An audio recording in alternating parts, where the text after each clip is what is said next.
Okay, well, hello everybody, and welcome. Welcome back to Wisdom and Wanderlust Wednesday. My name is Michael Bennett. I am the co-founder of ExplorerX, and on behalf of the entire ExplorerX team around the world, I'm honored and excited to have you join us today for our visit to Ecuador. For those of you that are new to the ExplorerX team and community, we are a Seattle-based travel company. What makes us unique, different, special is that not only do we plan these extraordinary travel experiences around the world, but we see it as our mission, our philosophy, our job, our ethos to really inspire and invite and guide you on what we call an inner journey of exploration, discovery, learning, and growth, and to support you in using your travel experiences to rekindle your curiosity, to unleash your creativity, and to begin taking courageous action in your life, action that creates change not only in your life, but also in your community and in the world. So I'll keep it at that. You can learn much more on our website, explorer-x.com. If you have specific questions, of course, you can reach out to our team at travel@explorer-x.com. But for now, welcome, and we're really, really glad that you're here with us tonight. We are thrilled, honored, excited, and just totally pumped to have Maria Jose Andrade here with us tonight. Maria's in Ecuador. She was born and raised in the Andes. Maria's a mother of three. She's an anthropologist, a travel specialist, of course, a writer, a life coach, works in horse-assisted education, therapy, and is really just deeply committed to the idea of conservation, and is a strong believer in the power of tourism as a tool for transformation in this world. She also happens to be married to one of our good friends, Jorge Perez, who is an active member of the Transformational Travel Council, which I also helped start. And so the two of them, in combination with our team here, really work to create magic for all of our travelers. And we're super excited to have Maria with us here tonight. Before we hand it over fully to Maria, it would be great to have our team just quickly say hello and introduce themselves so you get to know who you'd be working with, if and when you plan travel with ExplorerX. So with that, Amanda? Hi, I'm Amanda.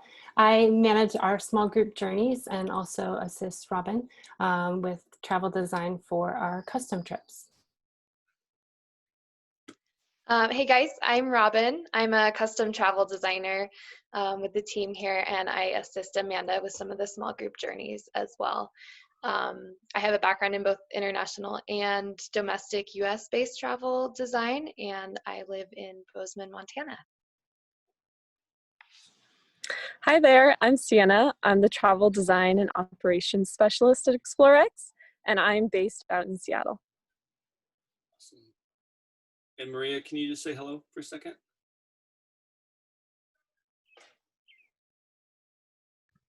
Hello, everyone. This is Maria from Ecuador, part of the ExplorerX team.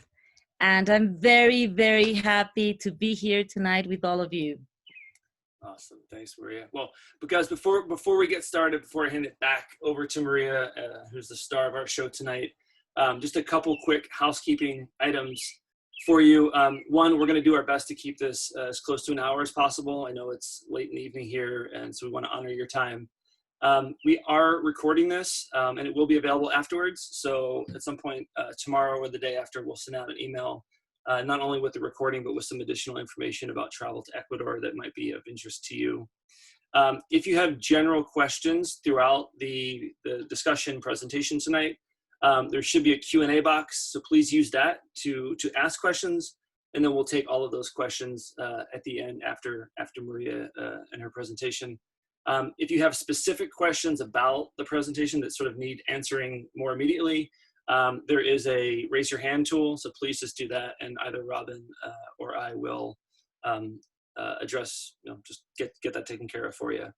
And stick around, because at the very end there will be a trivia question, so pay close attention to everything that Maria is going to be saying. We'll be giving away an ExplorerX Yeti that looks something like this. So that trivia question will be at the very end. And then lastly, this is only our second Wisdom and Wanderlust Wednesday. So please excuse any glitches in technology. And as I said last week, if there is, it's probably just operator error more than Zoom screwing things up. So anyway, with that, I'm going to turn it over to Maria. Maria, it's all you. Okay, fantastic. Thank you so much. It was a very warm and kind introduction, Michael. Thank you for that.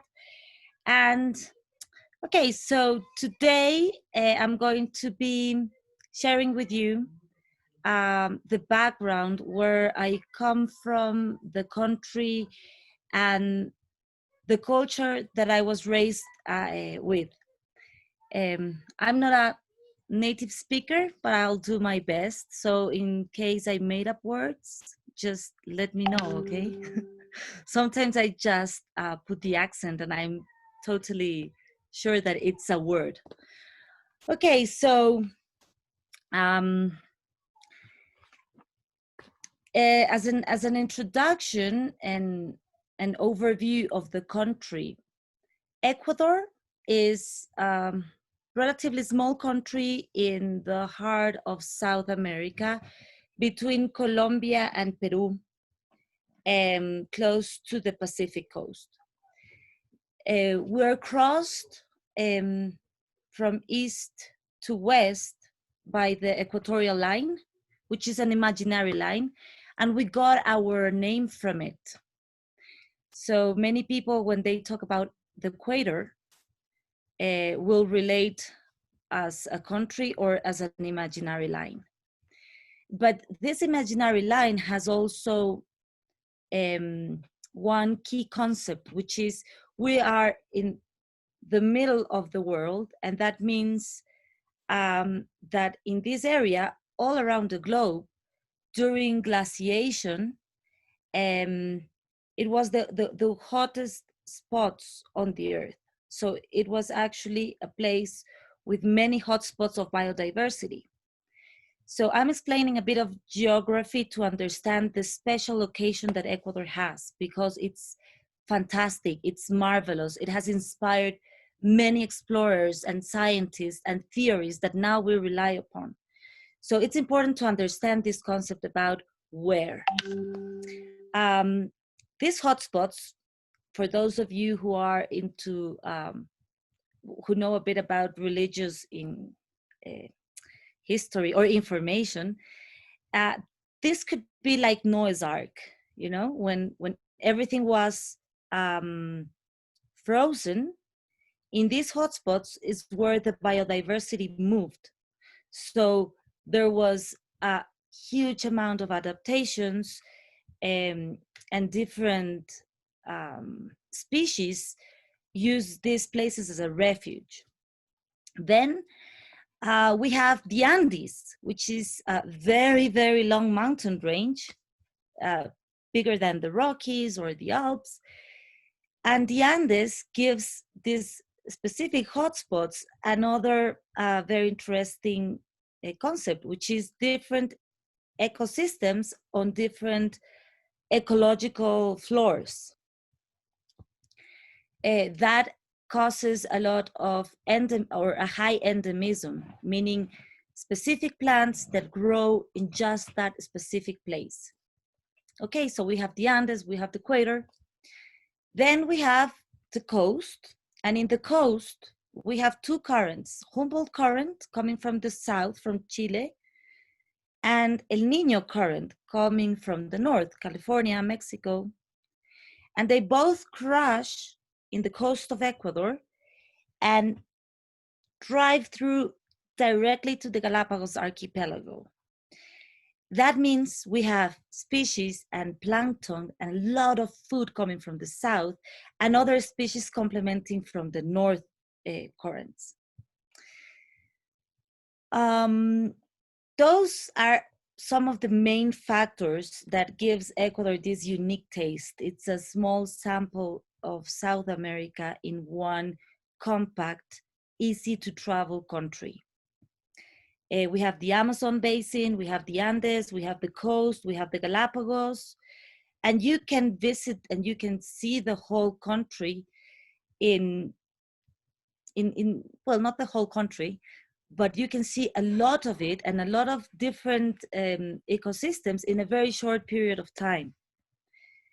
The longest you spend in some of these areas exploring, you will get an awe, because the Andes itself, like the mountain area, is so different from north to south. It has so many different active volcanoes. In fact, we have now 3 active volcanoes that they're not threaten the population because they're located far away, but we have night shows every night of active volcanoes, and we have lots of big rivers. We have the Amazon, the cloud forest. So it's a very it's a collage of ecosystems, and in this collage there's also a collage of different cultures that indigenous cultures. There's also mestizo, which is a mixture between Europeans and indigenous groups living and adapting to the different ecosystems. Where I'm now, I'm in the Cotopaxi region. This is located an hour and a half driving from Quito. I've been privileged enough to be able to spend my quarantine, my lockdown here in the countryside, in the mountains, surrounded by beautiful scenery and horses and mountain biking trails. So that's been a privilege, and also very close to the communities that I work with, that in this time they need a lot of support and information. So that has been very, very positive. And what I'm going to talk about today is about the myths and legends and stories that I've been recording as an anthropologist for the past 20 years in this area. Okay, so Cotopaxi is one of the highest active volcanoes in the earth, and the last major eruption was about 150 years ago. It was in 1877, and that was the last major one. And in 2015, the volcano, which is an active volcano, and you can see the volcano constantly throwing like fumaroles, like gas. But in 2015, in August, there was a massive release of ashes on the volcano. And that was a very, very frightening and challenging time for all of us. Fortunately, the area, this area is located on a safe area. We're protected by different mountains, but it was the beginning of the stories that I want to share with you this evening. So let me bring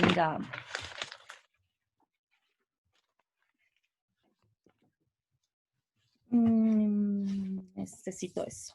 Okay, so this is something that I want to use tonight to share with you the stories that are written and that are painted or illustrated, that's the word, by the kids of the local primary school. These kids are from 4 years till 12 years old. It's a primary rural school. The school has about 33 students, and it has 1 teacher. And this book was the response of the community to the threat that they were living 5 years ago during this massive threat that was Cotopaxi. It was something that was very unexpected, and you will say later on if it sounds familiar nowadays, but it was unexpected. It was something that we have to learn to live and cope with, and it was perceived as a high risk. So as an anthropologist, I've been working with especially with the women in the communities and with other community members in conservation. Some of our programs at Explorex will visit the community and will visit the area around. So these people that are very friendly, most of them are peasants, some of them, quite a lot of them, are related to tourism and as guides, as porters, as healers. So they were very concerned, and they were talking to me and saying, the kids my kid is having nightmares, and they're peeing on their beds again, and they are crying, and some of them stop speaking. And this was all it was a trauma for the whole community. So we came out with this idea of asking the kids to go and talk with the elders about the myths and legends that they knew. This in the countryside, this is what we do. We sit at night next to the fire with the family members, with the elders. We usually live very close to our grandparents, to our extended family, and we sit by the fire and we talk about life and about history, maybe, or recipes, or different things. But it's a culture that passes its knowledge orally from generation to generation. So the kids went to the elders and they started recording and writing. It was a homework, We didn't plan to publish a book or something like that. It was a homework. And they came up with all these stories. And it was stories that were stories of hope. The great-grandfather survived the eruption. He was able to tell the story to his son or his daughter, and then the daughter and it passing to these little guys. And they were like, okay, but you know what? There's certain places here in this area that they know geographically very well. They might not be able to look on a risk map where is where, but they know it by heart. So they knew that their grandparents were sleeping, and they were on a protected area in the mountain, very close to the water. And they came with this sense of, okay, we have a chance. So we were, on the process, working with the kids on expressing the fears and expressing the emotions to bring up these stories. And I'm going to share you, this is like I don't know how well you can see it, but this is like a 5-year-old kid from a community that was illustrating some of the stories.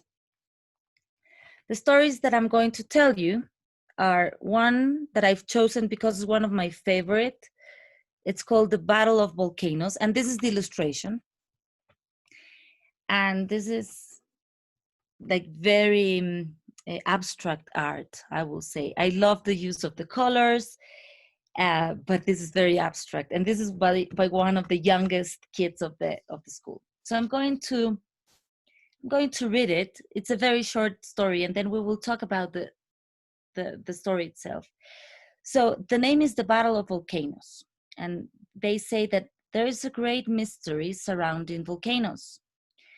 Imbabura volcano, which is located in the north of the country, like 3.5 hours from Quito, and we can see it from here, is one of the greatest volcanoes in the Andes.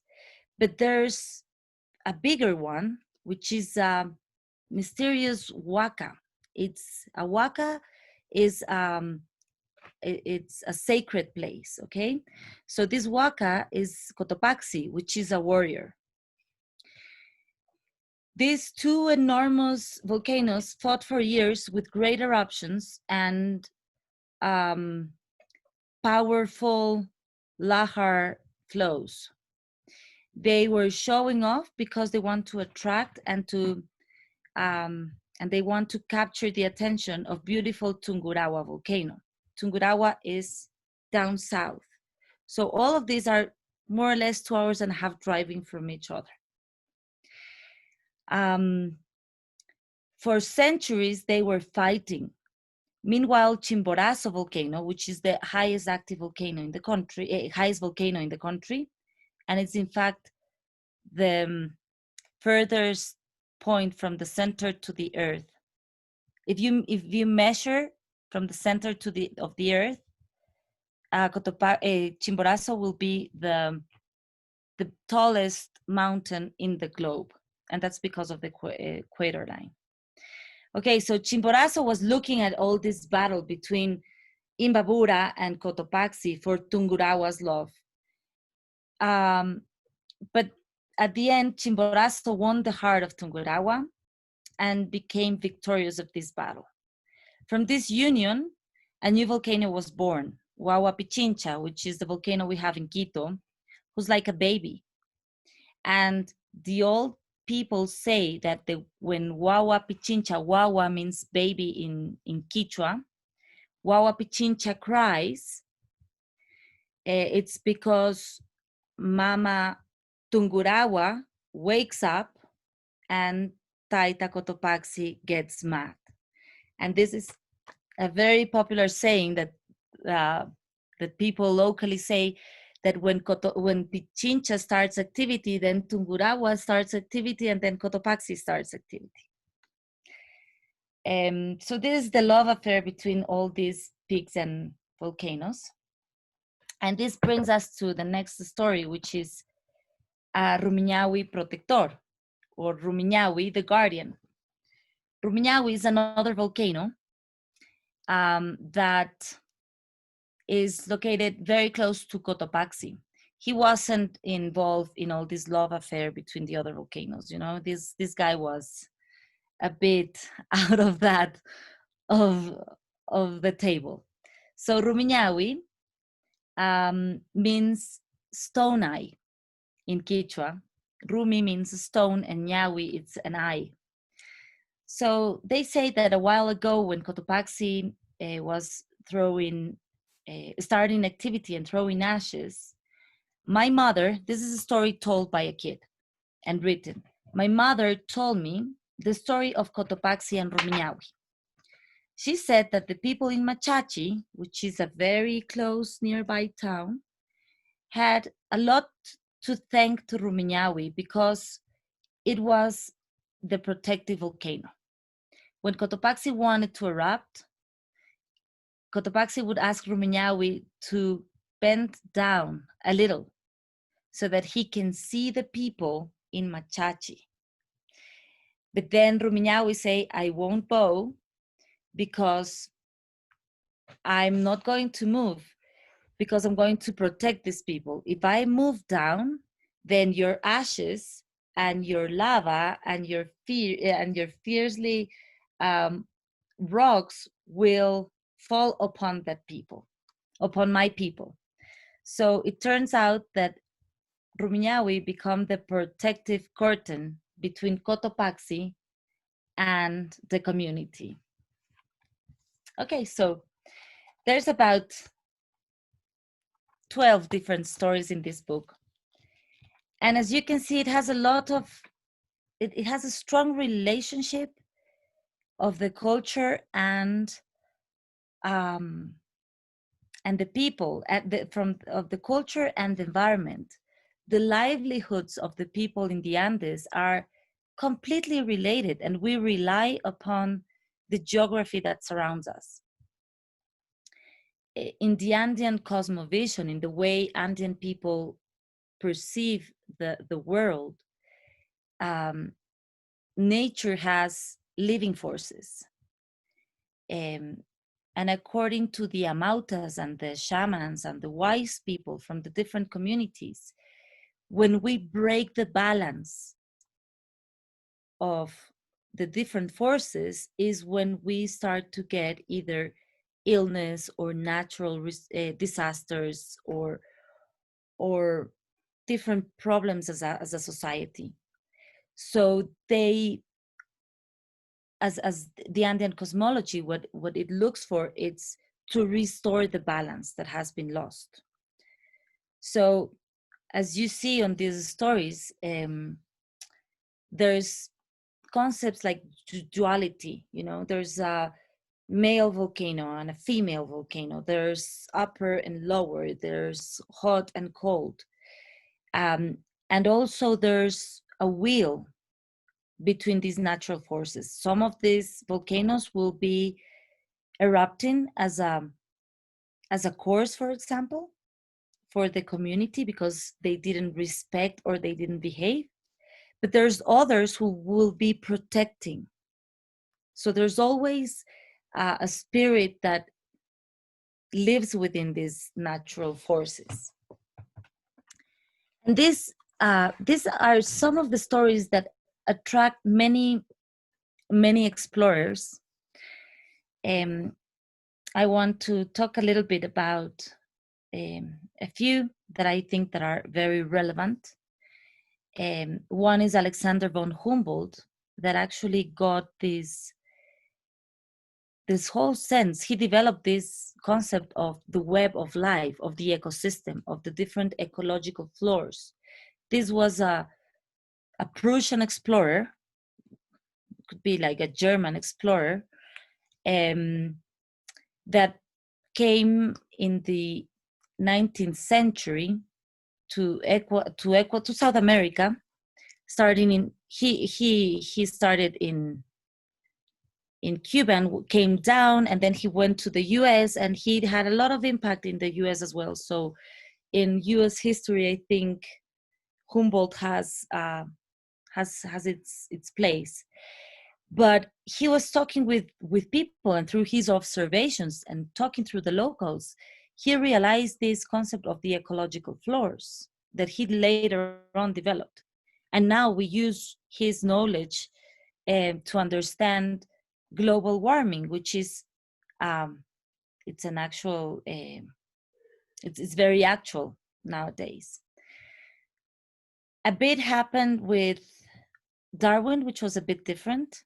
He developed his theories in the Galapagos through observation of the adaptation. And in this sense, he didn't talk much with the locals, but because the Galapagos didn't have a native population there, but he did have lots of conversations with Humboldt. And Humboldt put some of his seeds into Darwin so that he can develop his theories later on. And then there's also Edward Whymper, which is a major British climber that came here, and he climbed the volcanoes. And actually, when he was climbing some of these volcanoes, the volcanoes started erupting. So indigenous people were saying like, hey, you shouldn't do that. He doesn't, that volcano, he or she doesn't want you to be there right now. You have to go and climb the other. So it's this mixture of concepts and these ways of Andean people to understand the environment and the geography that I found fascinating.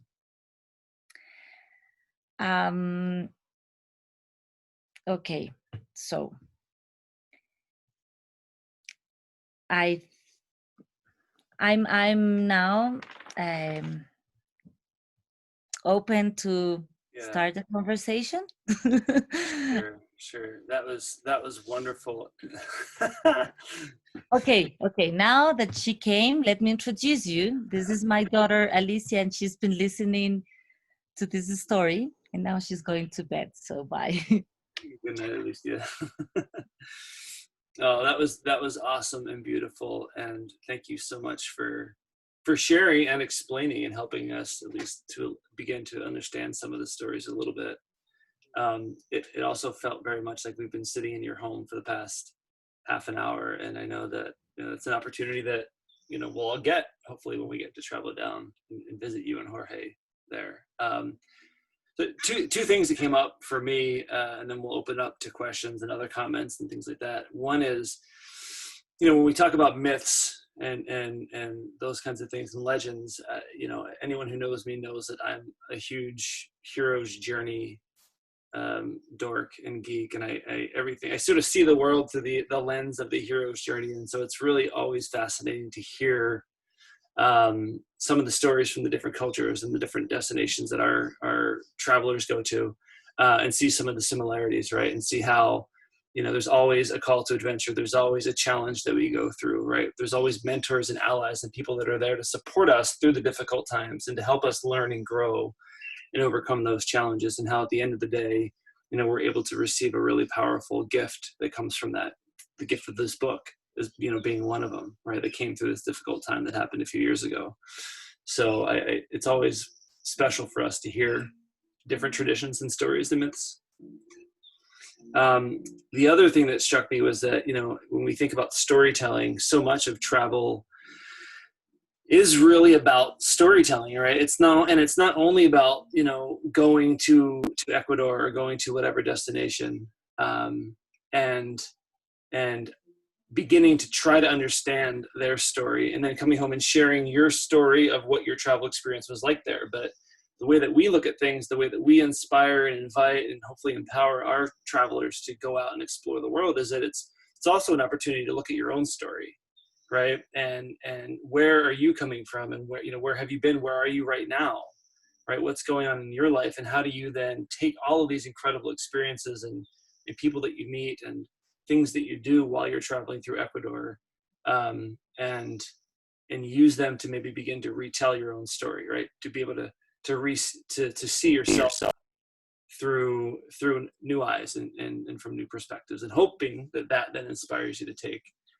powerful action in your life as a result. So, which is all stuff I know you work with and you deal with and you do every day, Maria. But it was really, really cool to hear all of those things. So thank you for sharing.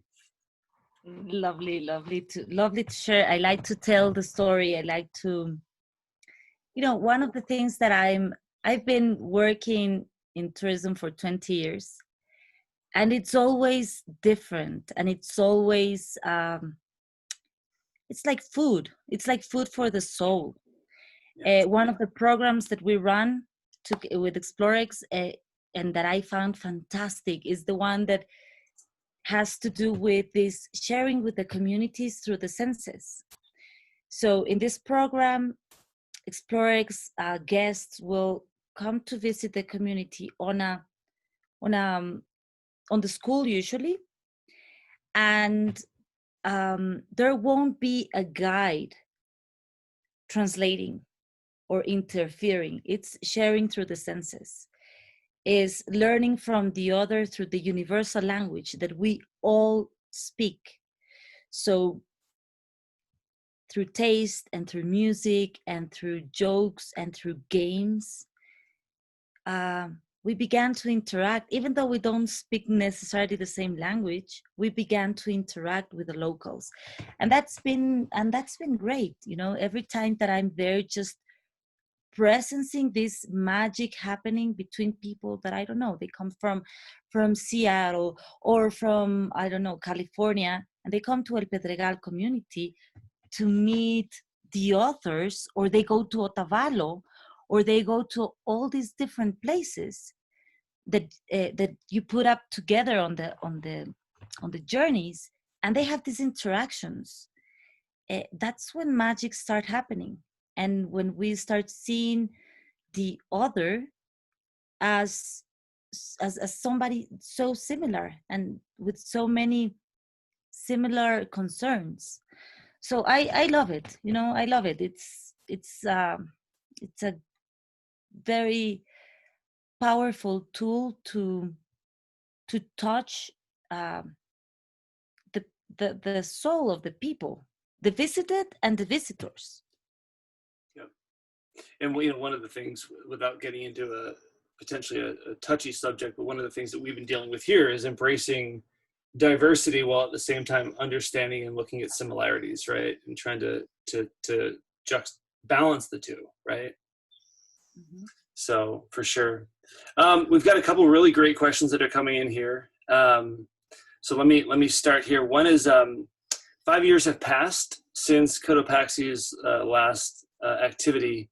What was the greatest lesson for you, and what was the community's greatest takeaway from that crisis? Okay, thank you for that question. I think that one of the most important things that I understand then and now that I reaffirm is that stability is a fantasy, that what's constant is change. And I'm talking on first person, try to hold from the stable instead of embracing change. It was another very important lesson is that when you do the things that you do by heart, there's no wrong way, Mm-hmm. The whole volcanic hazard mitigation program that started 2 decades ago was the pillar, was the stone that hold this project. And for the community, it's funny. No, it's not funny. It's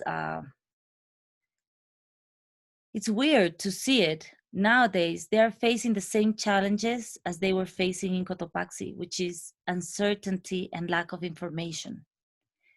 But now we know that with information, with understanding the certainty, what we do actually know, we can face way better the different challenges. So back then, people weren't really aware of the safety areas and the risky areas, what they will do in case the Cotopaxi erupts, where they will send their cattle, things like that. That was, everything was messy, and fear was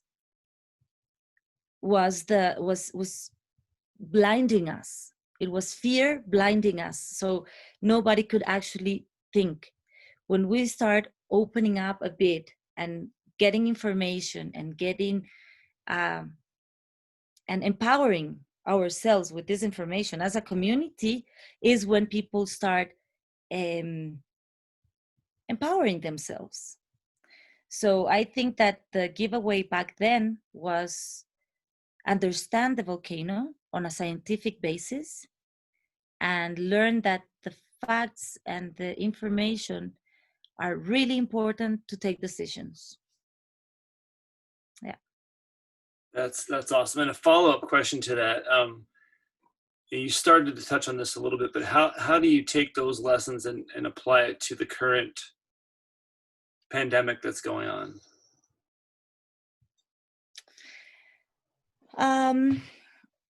Okay, so again, this thing about uncertainty and certainty, and having to plan with no really an idea of what's going to happen next is something that is still complicated. But one of the things that I've learned, and that we were talking today with some of the ladies of the community, is about empathy. you know, there's community members that are really, really panicking about the COVID with lots of misinformation. There's others that are, you know, okay, I have to go back to work. You know, we live in the highlands, so there's so many studies nowadays that people living in the altitude don't get the COVID, and that the llamas have the antibodies, and there's other people who are just, you know, they don't care, they don't use their masks. So there's a bit of everything around, and we need to be empathic with, because everyone has its own truth. And what we can do is we can be in charge of ourselves. You know, I'm the one who's going to wash my hands and not rub my eyes, and I'm going to use the mask in case I'm on an exposed area. So I have to take responsibility. Even of a pandemic, I have to take responsibility. And we need to be empathic, because there's many people who are acting by lack of information, or by fear, or by, I don't think people naturally will act on a way to harm specifically their community. They sometimes they don't know, and I think that's one of the lessons and the teachings that we're now facing. Yeah. Well said. Thank you. I've got another great question here. Can you maybe share a little bit more about how the creation of the book has maybe impacted and affected the children that helped create it? And, yeah, that's yeah. And then sort of the follow up to that is the community still taking time to record the different myths and stories from the elders? I don't know if they are still, I mean, not necessarily on a way of recording them for later on publishing. Maybe that's not the idea of the community. But one of the things that happened after this book is that the communication kind of reestablished between the elders and the younger. And we go once a year to the community and we talk about this. And then we started a program in other schools. So we go with the book and with some of the authors, which are first graders, second graders. They will go to the other rural schools with the book and say, okay, you know, so over here, you see, this is my name, and this is the drawing that I did, and this is my story. So now that I'm an author and I'm a writer, I've realized that I can become whatever I want. So that was a year ago, one of the stories in this school. And I asked Joel, that's his name. So Joel, what do you want to be? So, okay, now I'm a writer and I'm an author. I want to become an astronaut and a bullfighter. Okay, so an astronaut and a bullfighter. And he's like, yeah, because, you know, up here in the mountains, the Chagras or the Andean cowboys, they have a strong relationship with the bulls. It's part of their culture. And this little fellow wanted to be an astronaut and a bullfighter. And the lovely thing about this is that the sense of, okay, I've already published the book. The book was sponsored by University of Oxford, Earth Science with Plymouth University, East Anglia University, Instituto Geofísico, which is the major authority in volcanic. So it's not just a book, and it's a hardcover book, you know, full color. So it's part of their resume. You know, I'm good at playing soccer, I'm good at math, and I'm an author. So it brings empowerment, it brings possibility. When we were launching the book in the school, there were all these journalists, and the mayor of the town came here to honor the kids. So this has an impact. This has an impact. Yeah. That's so cool to hear that story. I love that. Thank you.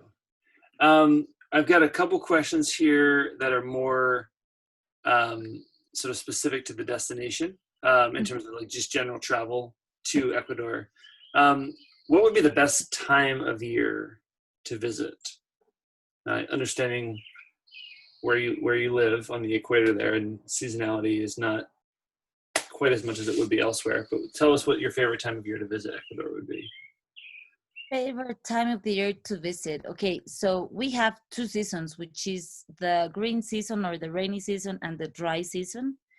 And the different ecosystems and the different areas could have a different weather. So here it could be dry season, and maybe a few hours from here it will be the rain season. So you can have a bit of everything.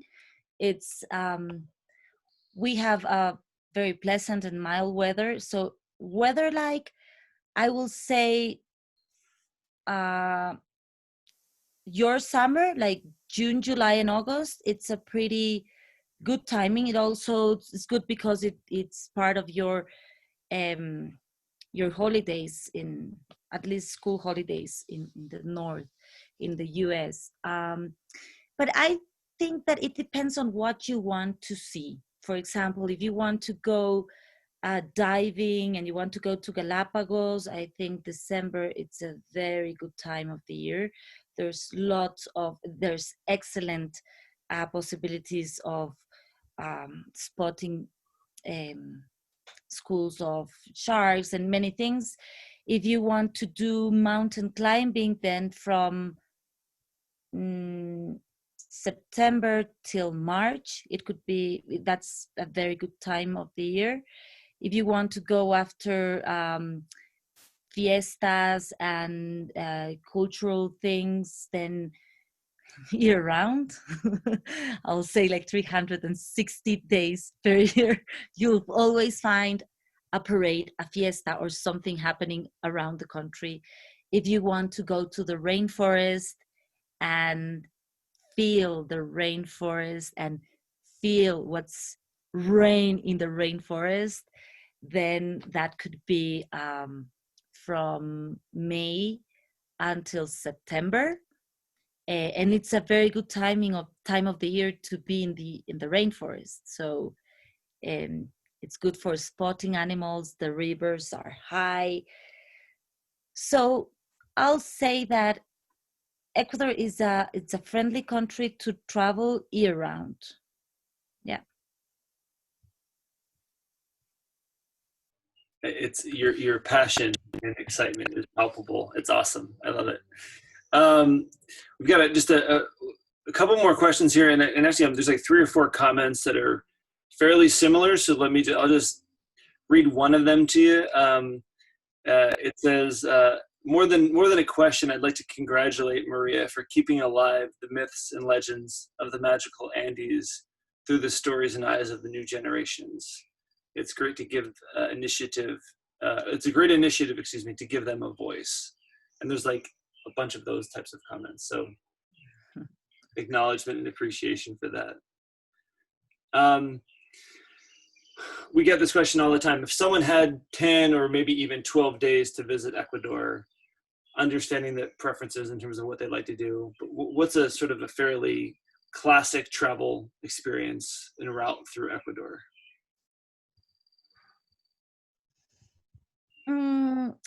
I'll say that there's two-minded travelers. The one that wants to go on a Galapagos experience and then have an extension of their trip visiting usually the Andes and places around Quito.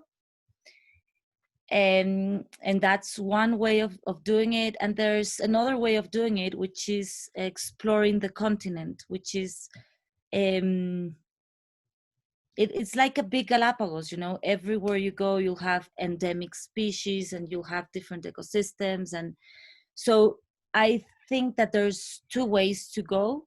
One, if you want to give it more attention to the islands, then an 8-day either on a boat, or you know better because you set up all these fantastic programs. But those are the two main ways of doing it. If you're on a family trip, I'll say like visiting the markets, visiting the north of Quito. Everything is very close. So the longest drive that you will take on a 10 or 12-day trip will be like 3 hours, like the longest, to get from one place to a very different place. So the north has beautiful, very colorful indigenous cultures, villages with weavers and people doing handcrafts, volcanoes and lakes.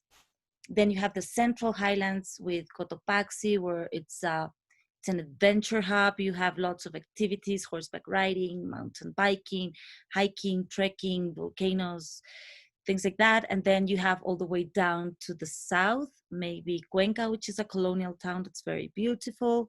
And then you have the coast, which is, the coast also has rainforest. And the coast also has, it has rainforest and it has dry forest. And then of course, the Amazon. The Amazon has, it's a very pristine Amazon that you can find here in the country. So I'll say like a week in the Amazon and then a week in the highlands with a day in and a day out could be a very good, a very good thing to see the continent.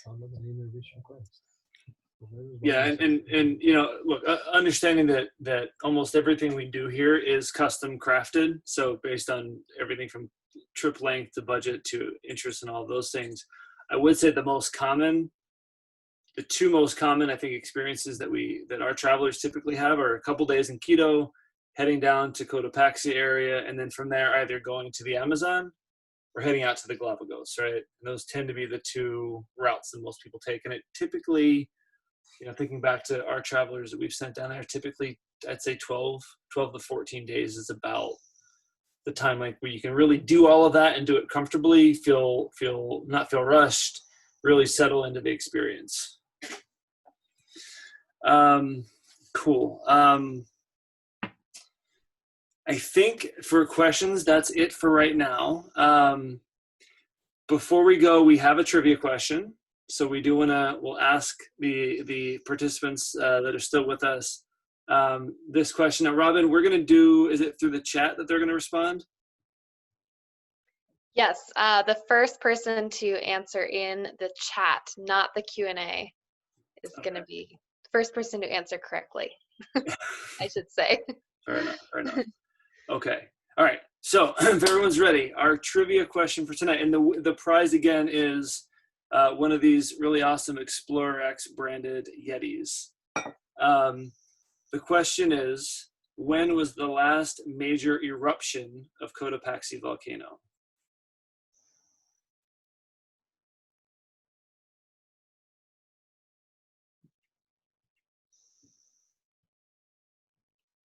Ooh, lots of answers.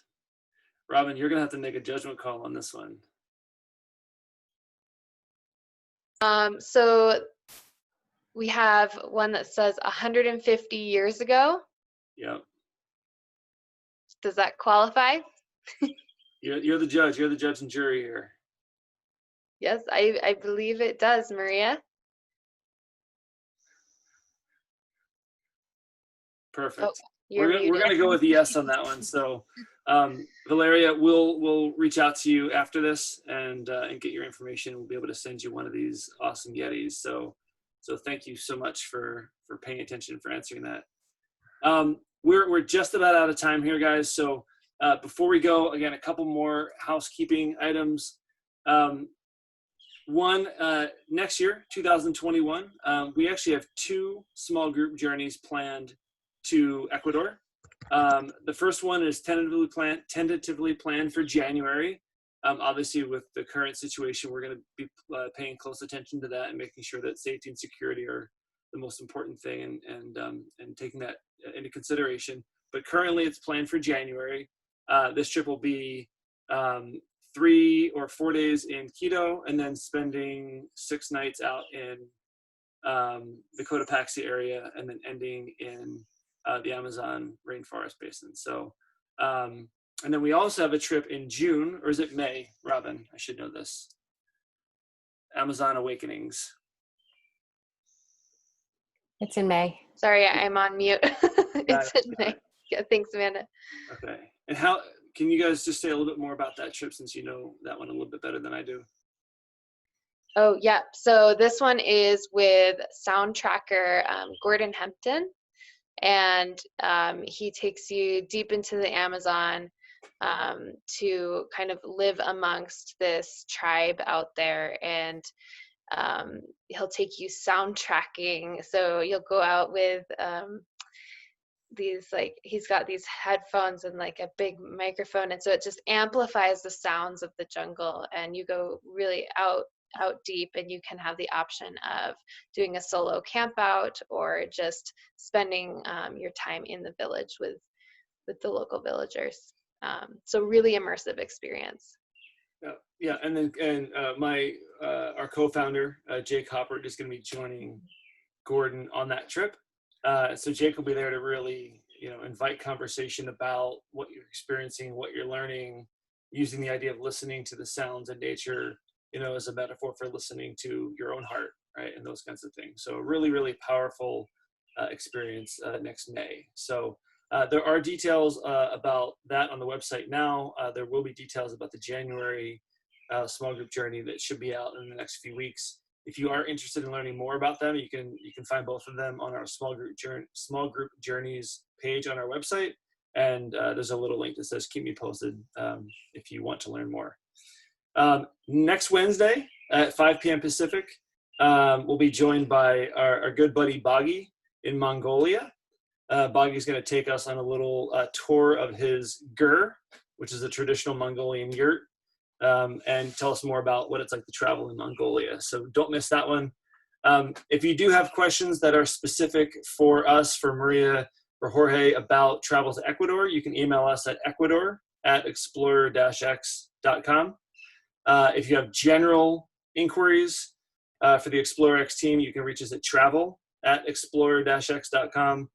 Of course, you can learn more on our website, explorer-x.com, and you can follow us on social media at GoExplorerX. So thank you all very much for attending. It was great conversation. Thank you, Maria. It was wonderful, and we cannot wait to come down and visit you and spend some time with you again. Thank you, everyone. Mi casa es tu casa it's our saying here. So thank you so much. Gracias, Maria. Thank you. Thank you, Great Maria. to see you guys. Bye. Good night, all right. Good night, everybody. Thank you. Bye-bye.